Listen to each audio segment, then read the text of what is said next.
Or ndenge tozali ba résultat ya makambo nyonso obtenir na spirituel. Yango na ko remarquer na spirituel mutu aza na pongi alali aloti bitumba mais alamuki na tongo nzoto passe. Est-ce que tu peux expliquer fait wana? C'est un fait réel parce qu'il y a bundi na butu na tongo alamuki nzoto passe. Musu pa bundi ba bomi akufipe. Moi quand na tongo bembe makile bimi na zolo bimi na munoko bozo bate en réalité eloko nini leka ki na kati ya molimo. Lokola ça wana juste pour expliquer biso to tira na ba point d'interrogation. Zaba tout so bolota ba finye kingo. Alamuka na kombo na suboko kangate no bakokaki déjà pour ba simbio déjà. Ba simbio déjà ba simbio bakokio. Mais eza juste nzambe mokonza milimo azo réveiller yo. Que attention, le spirituel est menacé. Si le spirituel est menacé, la chair va tomber. Ma communion se sont passées dans mon lit. Il y a mon écran dans tout. Soka a réussi dans mon lit, tout le monde va faire dans mon auto. Donc mon lit m'a influencé à kaka aux physique. Donc nous autres vraiment à ça nous salamité. Donc vraie vie à nous tous c'est dans le spirituel. Foyeba ndoto eza lokola prophétie. Prophétie ya kana ba temps misato yaka ko annoncer le passé, présent, ton futur. Ndoto ayaka ko révéler et ayaka ko avertir to aza ko confirmer likambo moko. Ce que za likambo bazo kebisa yo ke keba danger zoya. Eza na manière oyo mutakuki ko sambela bakuki ko zala encadrer na musala na nzambe pour que likambo wana sala ni et comme elle a été.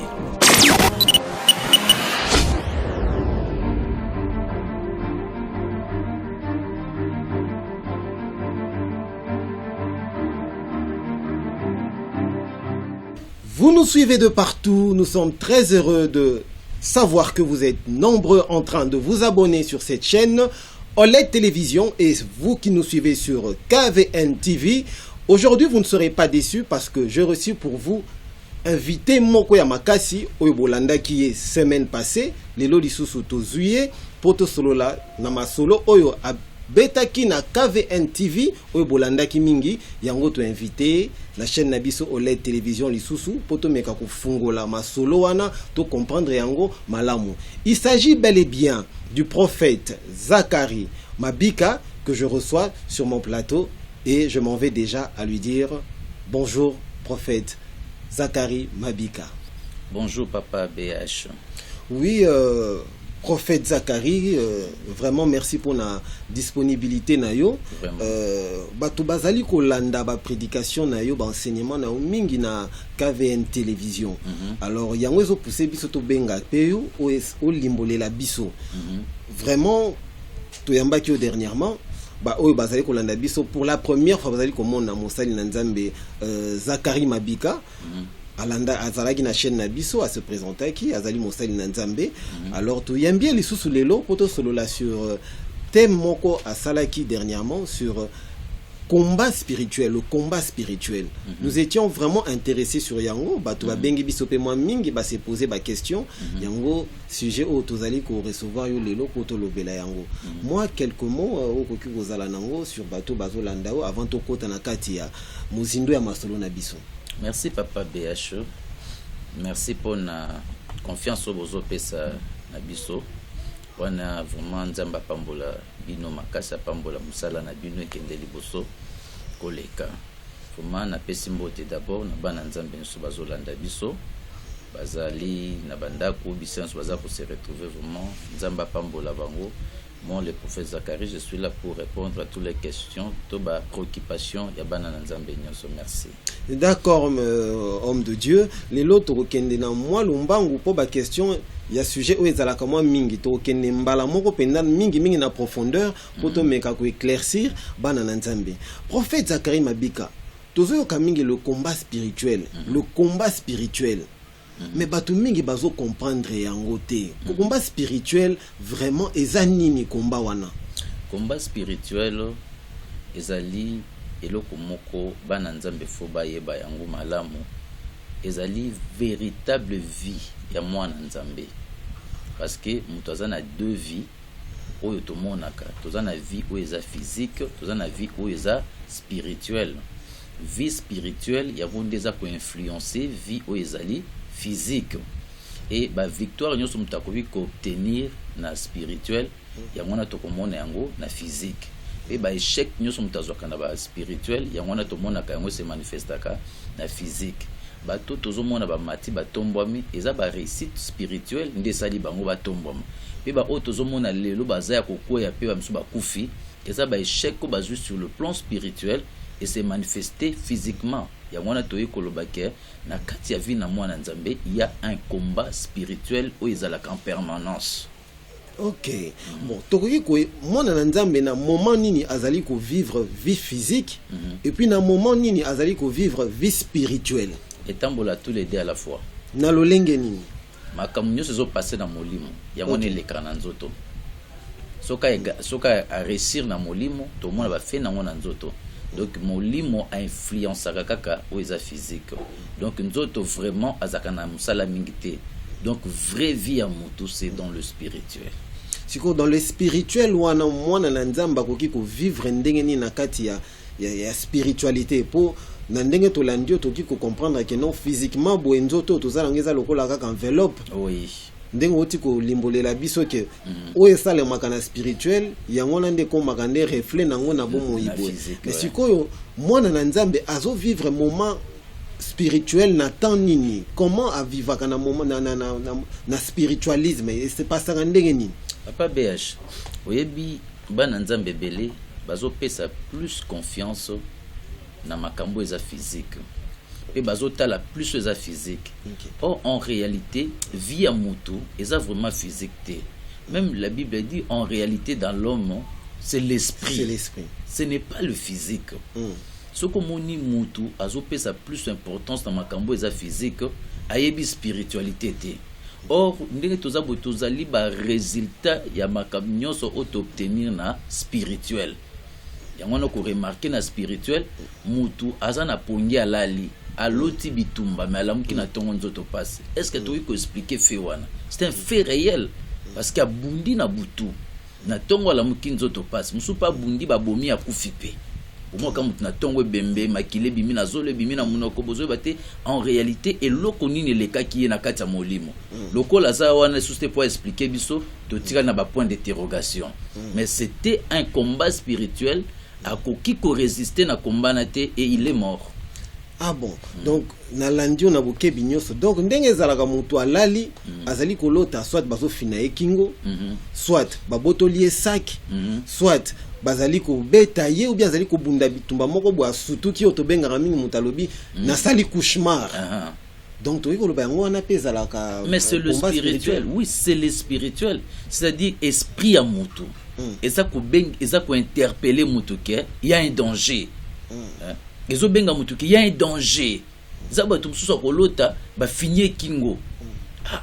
Alamuka na kombo na suboko kangate no ba kokakio déjà po ba simbio déjà. Ba simbio déjà ba simbio ba kokio. Mais eza juste nzambe mokonza milimo azo réveiller yo que attention le spirituel est menacé. Si le spirituel est menacé, la chair va tomber. Vraiment. Donc c'est un peu ça. Et même en Zambie, Zolanda biso na Bruxelles, yum to zarama ozolo tabandoto ozorangwa la légère. Ozali ko landa biso, soko loti ndoto moni bazali ko étrangler yo ou bien bazali ko bundisa yo, ko zwango na à la légèreté. Yango nde tozali ko solola ezali combat spirituel. Mais dans ce cas-là bazali ko fina mutu kingo ou bien bazali ko botola mutu eloko, mutu asali cauchemar. Akoki ko sala ndenge nini pour à comprendre kaza na kati ya combat spirituel ameka ko surmonter yango. Voilà, la première des choses, tozana na niveau spirituel ebele, mais bana na nzambe bango base na bango ya spirituel c'est la prière. D'accord. Mutu nyonso alingi kokolisa molimo il faut zala na prière. Ba magicien bazana ba loge, ba féticheur bazana ba incartation makambo ebele. Mais nous les enfants de Dieu, nous avons la prière. Prière est très important na bana na nzambe. Moi na nzambe azo ba ko sambela te akoka ko nourrir esprit na yete. Parce que c'est la prière nde e ba ko nourrir esprit pour qu'on remarque bana nzambe belé pour ba comprendre même que état de prière na bango ezaka muke. jamais mwana nzamba lota ki azolanda mutu. Et ça va toujours contraire na ye. Donc yende na ndoto azaka na état ya faiblesse. Bazolanda ye, bazolinga babeta ye, balinga ki batire ye, donc makambo nyuso aka contre ye. C'est comme si il fait face na ba supérieur moko boy. Ok, ça tenir compte que c'est lui qui a l'esprit supérieur. Donc c'est possible pe na ndoto ozolota ke yondo zolanda batu ozokata bango ba mitu ozobeta bango ozosala bango donc ozobunda bitumba moko yozolonga. Mais la Bible dit tes ennemis viendront par un seul chemin, ils seront dispersés par ce chemin. Pourquoi? Parce que mtolanda bango. L'esprit de l'Éternel le mettra en fuite. Barokima. Barokima, même Josué, alba ki soleil, arrête-toi sur Gabon, parce que alinga ki alanda banguna na itina suka. Ezaka kate yo mona nzambe balandaka. Mais yo poko ko landa banguna na yo. Parce que bazwa ko bundisa yo. Pour bazo koma na niveau ko se disperser à cette chemin, il faut pas mona ki ozo sala nini. Ozo landa bango.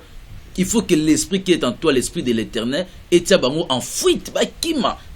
Et muto kima kaka so bazo sala nini. Bazo landa ye.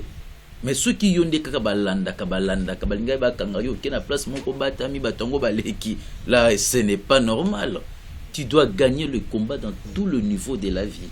On a comme l'impression Montonanzambe que sur le domaine spirituel, bato bazo maîtriser ngo mingi, ce sont les féticheurs, les marabouts, bato bazali ko tambola na molongo moko ya soloka, bato bazo sala misala mabe, ba onde baza na bato baza na kati ya ba loge, ba onde baza na maîtrise ya monde spirituel.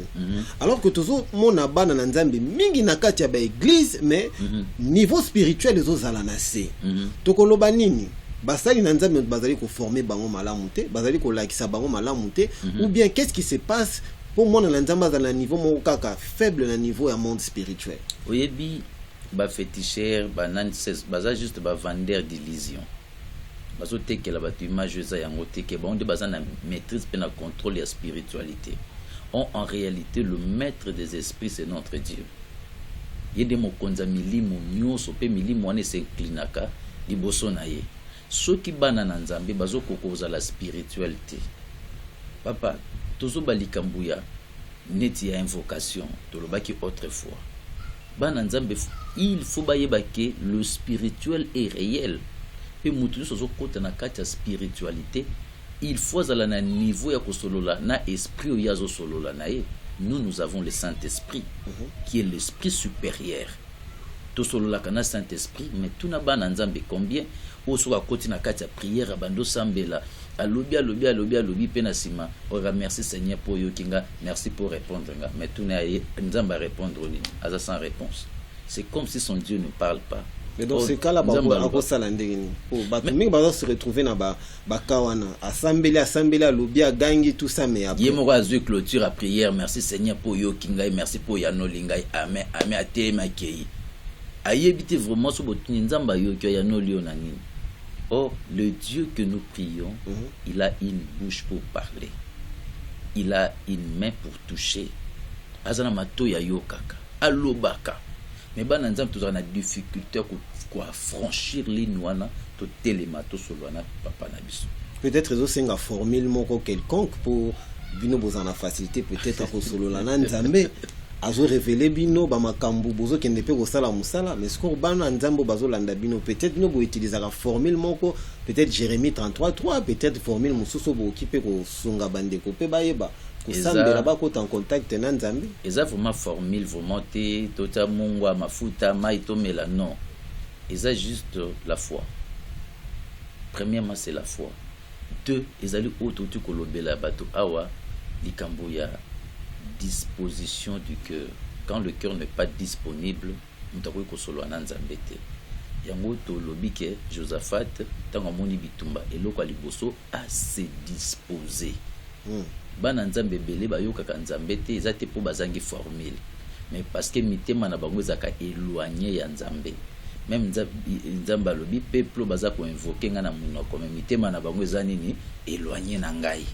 Nzamba bazo mona bike bazo belela ngande na minoko mais mitema eza éloigné de ezotala makambo mususu.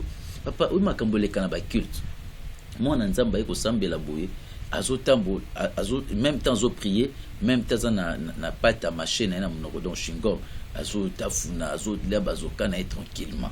Mais ça na kati ya prière. Mon nzamba za na kati ya prière, téléphone est sonné, azena kati ya batu. Donc azo luka faufilé, abima pas que no solo alibanda. Il ne pas concentré. Sa bouche est en train de prier mais son cœur éloigné de Dieu. Muto akanyim sa zo samba azo téléphone abi allo. Rappelez ngai après, naza na kati ya prière. Donc nzamba tikina nazo zelaye. Ya répondre non na téléphone. Pour ça important.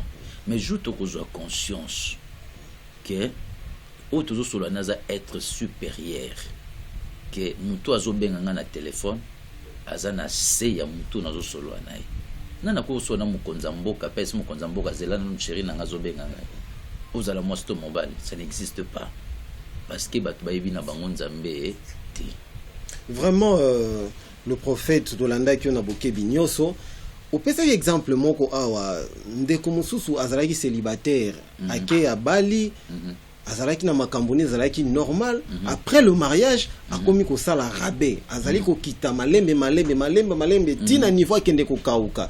Qu'est-ce qui se passe na ba moment wana to komi ezali kamba ba alliance eza parti mo pe ya combat spirituel parce que ba alliance to kenda ko kuta nango mobala zana alliance ou azana na famille nae.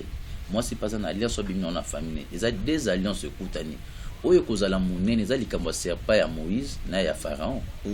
Ba magicien Pharaon ba boga nzete komi nyoka. Moïse pas ko boga nzete komi nyoka. Nyoko akoleka makasi na kosala nini? Omela muninga. Alors procédure wana zakandeng wana. Soko kokota na famille za maudit. Soki oza na puissance te. Malédiction e osala nini? Ekangi yo. Peut-être na famille ke okota babike na famille wana bana mibali bakoyi ko bunga te to bakoyi ko réussir te yo moi soki na moi réussite na yo a bien okoti mama obo musale kufiti yo mobali ozaki na moi réussite na yo bien okoti na kati ya famille na lokolo za na puissance te ya prière to za na puissance alliance nous a puissante ba ko avaler ya yo ba koti so na se ya jog na bango wandi ko vivre sikoyo ba conséquence ya bitumbo yo lukaku tuté bozala ki boye komi bala moko babengani bino na ndako bomola la libanda bomofanda pa batu musale kufi eko komolia na sima baninga donc ainsi de suite de makambo comme belé. Mais avant wana moi sito mobile ko remarquer ozala ki bien mais alliance wana oyiko kota tam sous partenaire ndeto ba kazani mutu mabete mais place à outinde place à outil cordon ombilical ya bimeli wana des places danger fandi vraiment.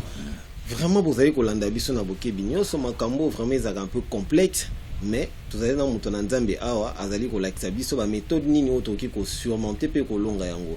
Vous parlez de la prière prophète Zacharie mutu siko tanga azali ko lota bandoto ya bongo akoki ko zo attitude nini parce que la prière c'est vaste akosa la prière nini pour à combattre nini ndoto wana ou bien loko ezali ko talisa maikoya akozwa méthode nini po olobaki ya mususa loti alamuki na tongo alobi aiza na ngondoto méthode nini attitude nini akoki kozwa po alonga eloko wana eloko liboso mutu fayeba ndoto eza lokola prophétie ya kana ba temps misato yaka ko annoncer le passé présent to na futur ndoto ayaka ko révéler et ayaka ko avertir to azako confirmer likamoko siko soki eza likambo bazo kebisa yo ke keba danger zoya eza na manière oyo mutu akoki kosambela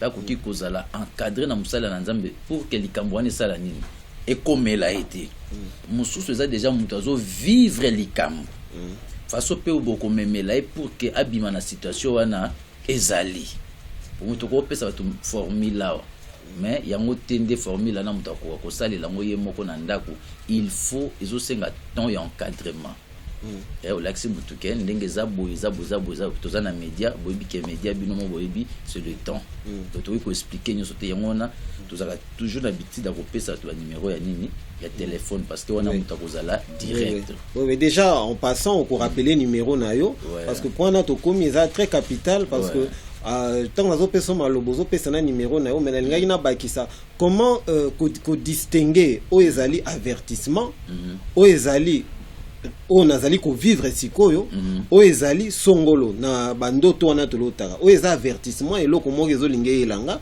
o eza eloko moko nazali ko vivre o eza eloko moko lekaki comment on peut ko identifier yango voilà ndengo lobi tozo pesa d'abord dans batnu so bazolanda biso nzamba pambola bango numéro ezali pona bato bazana libanda ya mboka numéro ezali plus 243 code ya Kinshasa to ya RDC plus 243 81 36 800 08 81 36 800 08 wana ezali numéro bakozwa biso na bappel normal pe na ba réseaux sociaux net ba WhatsApp bakozwa biso voilà motune ezali que ndenge nini mutakoki koyeba d'abord il y a ce qu'on appelle discernement des esprits.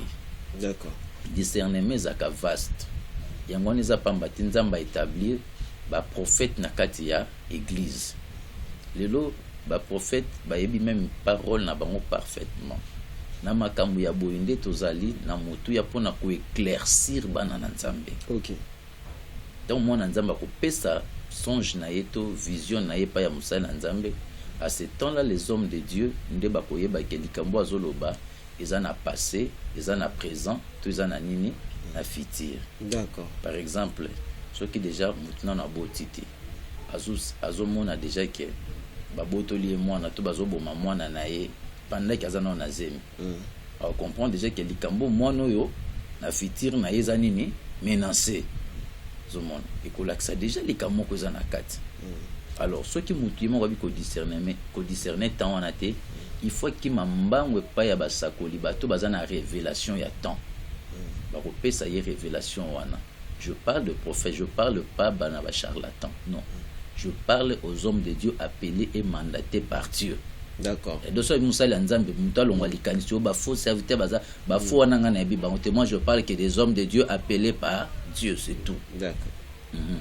Donc voilà, bwana nzambe nyoso to alandi biso soko lotindo to zali ko discerner ngo malamu te usala pembe na mosali ya nzambe talisa ndoto na yo ke na lotaki boy na lotaki boy na lotaki boy.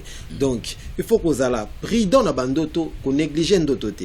Mais homme de Dieu prophète Zacharie Mabika mokelia mokeza nzambe ba faculté biologique pesali est-ce que ndoto nyoso tu on est allé question moko Mireille Balinga za na Londres mtatindi na tuna question na est-ce que mutu nyos na ndenge toza boye toza pe na médecine toza na spiritualité mais est-ce que za na bandoto eza na ngo naturel mutalali alotine pe ndoto eza na ngo kara normal ou bien ndoto nyoso to eza la na signification moko spirituelle?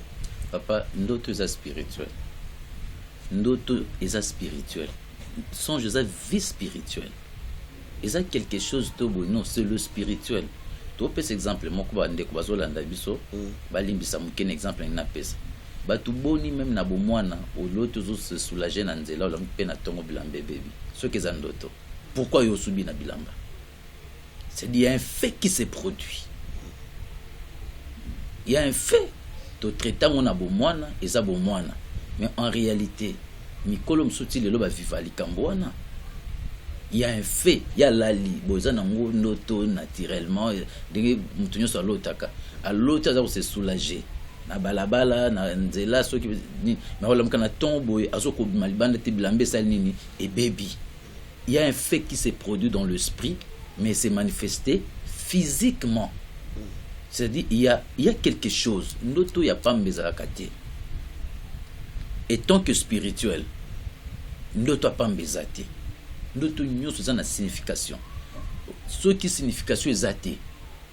C'est que muto interpréter ndoto na zate. Et komona roi loti ndoto moko boyiza tatina te bangombe konda bangomba minene loso ekauka bilo men a aux explications ils ont pesa 7 ans ya souffrance na bénédiction simple songe ya roi. Ba méprisa kandoto te ndoto est très important. C'est pour ça le diable a yebi que bana nzambe ko discerner makambo belé na ba songe, il combat des songes. Muto aloti ndoto alamki na tongo bosani. mutaloti ndoto alamki na tongo komi nini embrayé. Donc to considérer ndoto comme un fait spirituel. Très bien, vous avez très bien suivi ndenge Motunanzambe azali ko limbolela biso, donc yolo takandoto négligeaka. En tout cas, zala rola mukai ba ke ndoto nyoso to ezali lié spirituellement na eloko moko. Donc so kozolo tandoto zali ko comprendre te, consulter basali na Nzambe talisa bango ndoto na yo. Ndoto ya pamba ezalaka te, tozana Motunanzambe aye ko affirmer biso yango, ndoto nyoso to ezali lié na quelque chose. To komi ko chiter na émission na biso pour ngongeza muke me ba question ebele, peut-être au ça la deuxième épisode pour to yeba ndenge nini toki ko continuer nango. Pona lelo to komi ko kende na suka na kopesa maloba na Motunanzambe, le prophète Zacharie Mabika a s'adresser na bato bazali kolanda biso ba fidèle internaute na biso. Voilà, Nzamba pambola bien sur Zolanda biso. Vraiment tous êtes disponible à kopesa bino le meilleur pour que vous vivre paix makambo ya Nzambe na bomo ina bino. Nous sommes là pour vous conduire en réussite dans la victoire. Nous sommes toujours là, ba contact les alliés, j'espère bien. Vous devez toujours contacter biso, même si vous contacter na niveau chaîne no bokozwa biso kaka. Donc tozala na pona po aider bino tozonga pour to continuer ba enseignement o est très important pour na bino. Nzambe apambola bino. Merci beaucoup le prophète Mabika. Merci beaucoup. Je m'en vais à vous dire déjà au revoir parce que to komi na suka émission na biso nazali kopesa équipe technique nyoso